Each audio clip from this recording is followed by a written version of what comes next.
L'opposition remplace ses idées par des armes. Oui. L'opposition n'a plus d'idées.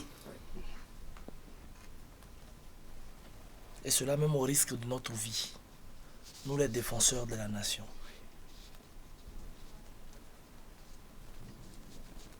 Un assassin à l'hémicycle.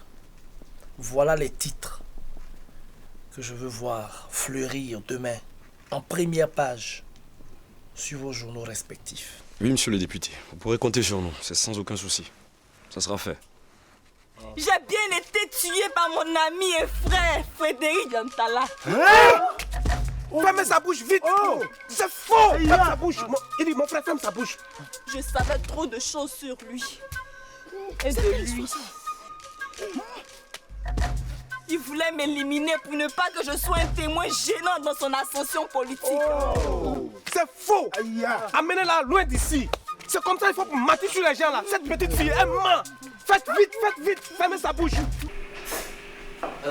Naomi, Oui, monsieur. plus de visites, plus de coups de fil, tu annules tous les rendez-vous. Je vais me préparer pour la rencontre avec le président. Bien, monsieur. D'accord?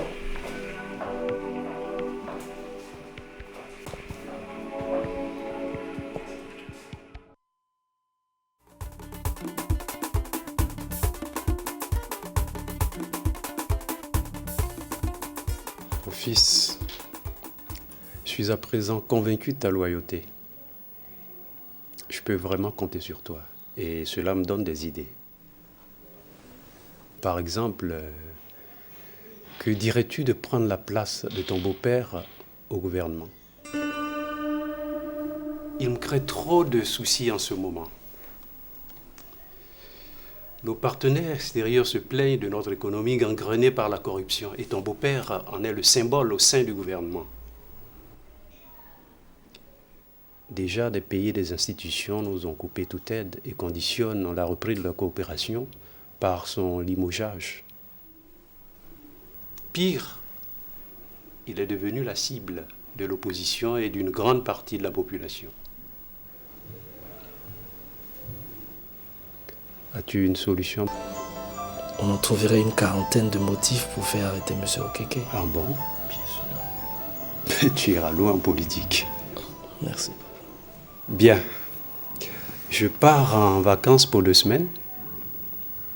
Je veux tes propositions dès mon retour. Ce sera fait. Mais en attendant, je compte sur ta discrétion. Personne, je dis bien personne, même pas ton épouse, ne doit connaître la teneur de notre entretien. Rassurez-vous, cher papa, cette fille de toutes les façons est d'une naïveté déconcertante et je ne vois aucune raison de lui en toucher mot. Bien. À très bientôt. Dis-moi, tu n'aurais pas par hasard le numéro du vigile qui habite le même quartier que Sarah? Non. Ok. Tu vas te rendre immédiatement à l'entreprise qu'il emploie. Tu trouves son numéro et tu le trouves. Parce que je veux retrouver Sarah.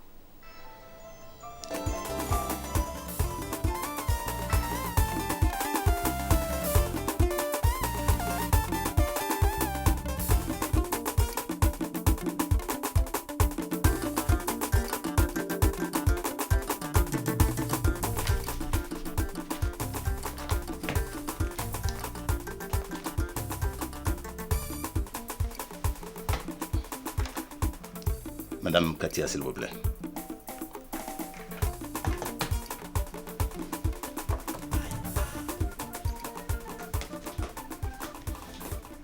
Monsieur. Voilà. Vous allez annuler tous mes rendez-vous. Je viens de recevoir une bourse pour aller d'urgence au Canada.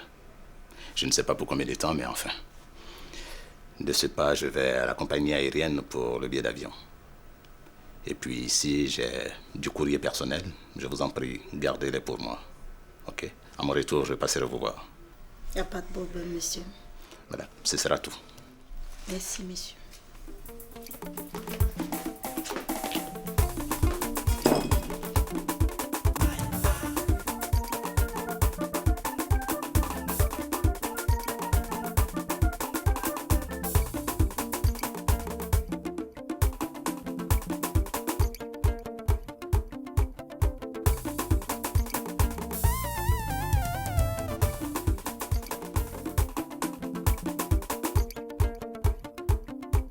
Mon ami Yantala, je suis sûr que la réponse que tu vas me donner ne sera pas sincère.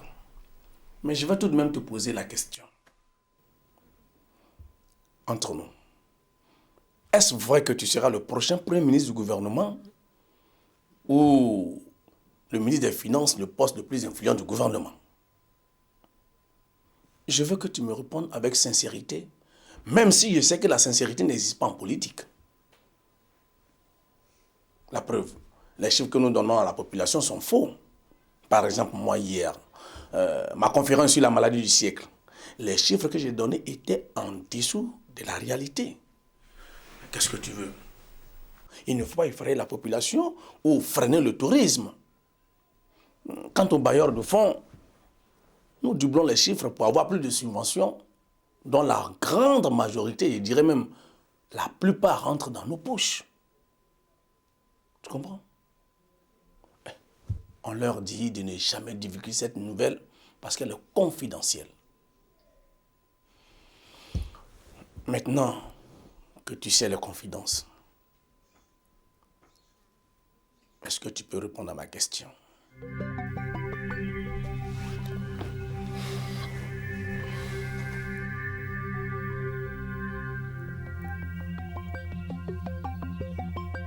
Tu m'as l'air bien informé.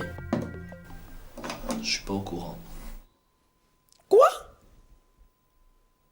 Tu vas jurer que le chef de l'État ne t'a pas reçu et qu'il ne t'a pas donné des secrets d'État?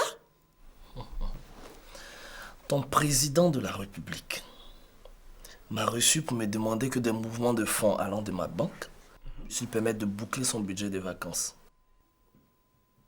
Ah bon? Sinon, moi, j'ai appris par la télé qu'il a voyagé pour 2 semaines et que c'est ton beau-père qui assure l'intérim. Il paraît même que tu es en ballottage avec lui pour le poste de Premier ministre. Regarde un peu l'histoire de l'Afrique. Beaucoup de pouvoirs ont chuté à cause des rumeurs. Yantala, là, rumeur ou pas, je compte sur toi pour être dans le prochain gouvernement. Et si jamais c'est toi le Premier ministre, chose que je souhaite, Yantala, réserve-moi le poste des finances ou du budget. C'est même pas compliqué. Et mon beau-père? Je le mettrai où alors? Le beau-père. Il est déjà fatigué. Faut le mettre au repos. Quelqu'un qui a participé à 3 républiques. Mais quand même, c'est trop pour un être humain. Je ne t'apprends rien en Afrique. Aucun politicien ne veut aller à la retraite. On meurt au pouvoir. On peut le trouver un petit poste, c'est tout. Et puis nous, tu vois. Mais tu peux me dire d'où ça te vient de vouloir quitter la santé pour avoir le portefeuille du budget et peut-être même le portefeuille des finances? Oui, c'est vrai. C'est une bonne question. Je vais te dire une chose. On fait de la politique pour 2 choses. Lesquelles alors? Les honneurs et l'argent. C'est vrai. On peut avoir l'honneur avec ses employés ou bien ses étudiants. Mais en politique, c'est pas la même chose. Là, c'est sur le plan national. Tu vois, quand tu passes, on parle de toi. C'est vrai que certains artistes célèbres ont des honneurs, mais c'est pas comme nous, hein. Nous, matin, midi, soir, à la télé, à la radio, les cortèges, tout ça, on parle de nous. Non, c'est pas à négliger. Maintenant, secondo, l'argent, les nerfs, le pouvoir. C'est vrai. On peut chercher l'argent partout. Mais l'argent du pays, lui, il est immense. Il ne finit jamais. Tu peux le déposer à tout moment, à tout instant. Tu vois? Je me rappelle de ma vie de professeur dans fac de médecine et celle d'aujourd'hui. Il y a une grande différence. Mon cher ami, je vais aller plus loin.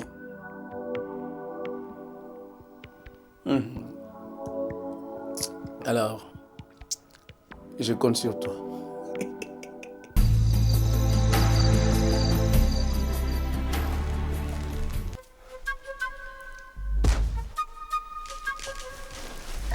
Je suis sûr que ta petite villageoise a mis des gris-gris dans ma chambre. Alice, tu vas pas croire à ces histoires de gris-gris, toi une intellectuelle de haut niveau. Tu me fais croire que tu crois pas à ces choses-là?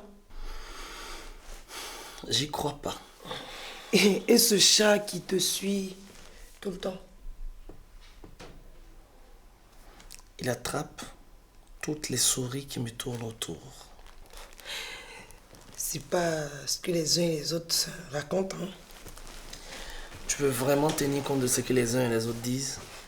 Si tu savais ce que les uns et les autres racontent de toi, tu ferais attention à ce que les uns et les autres disent. Tu veux juste défendre ta petite villageoise. Elle s'appelle Kimberly. Je ne prononcerai jamais ce prénom.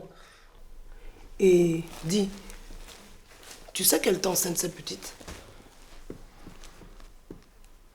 J'ai les yeux pour voir. Et tu sais qui est l'auteur de cette grossesse? Si je m'en réfère à mon agenda, j'en suis le responsable. C'est faux. C'est sûrement un jeune ou un vieux de ce village. Si ça peut te soulager, crois-le. Fille, un garçon.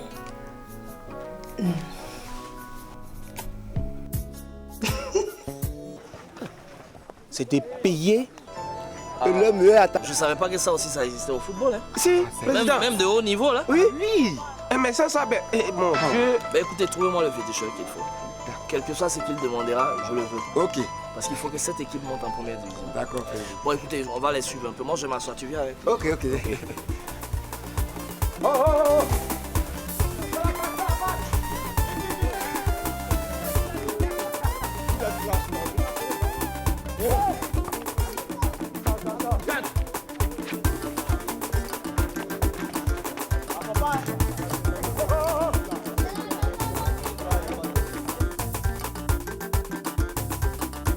Et je vous ai demandé de venir pour vous féliciter. Merci, monsieur. Pour vous remercier de tout le travail que vous ne cessez d'abattre. Parce que depuis mon élection, je me rends compte que certaines choses bougent. Mais il faut faire plus encore. Merci beaucoup. Il faut vous occuper de la jeunesse. Il faut réorganiser cette jeunesse en association. Il faut les réorganiser au niveau du sport. Parce que vous savez, quand le sport est développé dans une province comme la nôtre, les gens s'épanouissent, ils pensent moins à leurs problèmes. Et je veux surtout que toute la province sache que Darko est un révolutionnaire. Parce que voyez-vous, qu'est-ce qu'il a, mon chat? Va voir. Dépêche-toi un peu. Qu'est-ce qu'il a miaulé comme ça? Alors je disais que on a commencé de grands projets. Il faut que vous veillez à ce que ces projets-là puissent aller comme il se doit, mais surtout que les gens se disent que c'est Darko. Monsieur le député, mais l'heure est grave. Les chats sont arrachés. Ils sautent partout, sur le mur, sur les voitures. J'ai un mauvais pressentiment. J'ai l'impression qu'il y a une catastrophe qui va se passer dans ce village pour vous. Monsieur le maire, et même un bonheur pour vous en ville. Il faut rentrer maintenant. Là, il a raison, hein. Parce que depuis tout à l'heure, le chat n'arrêtait pas de courir un peu partout. Ça m'a même inquiété. Je pense qu'il faut aller au moins avant 15 minutes, je pense. Mon mari n'ira nulle part. Pardon? Mon mari n'ira nulle part. La lecture de développement seront faits.